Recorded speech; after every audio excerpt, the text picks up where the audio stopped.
the prefix re, the prefix, is very common in English.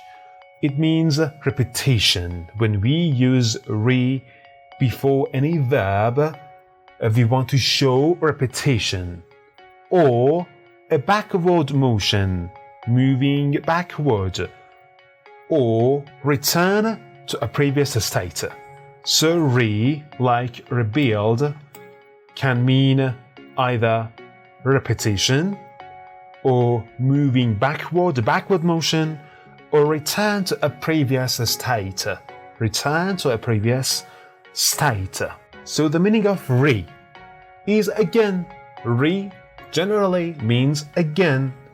So either doing something again or return to a previous state.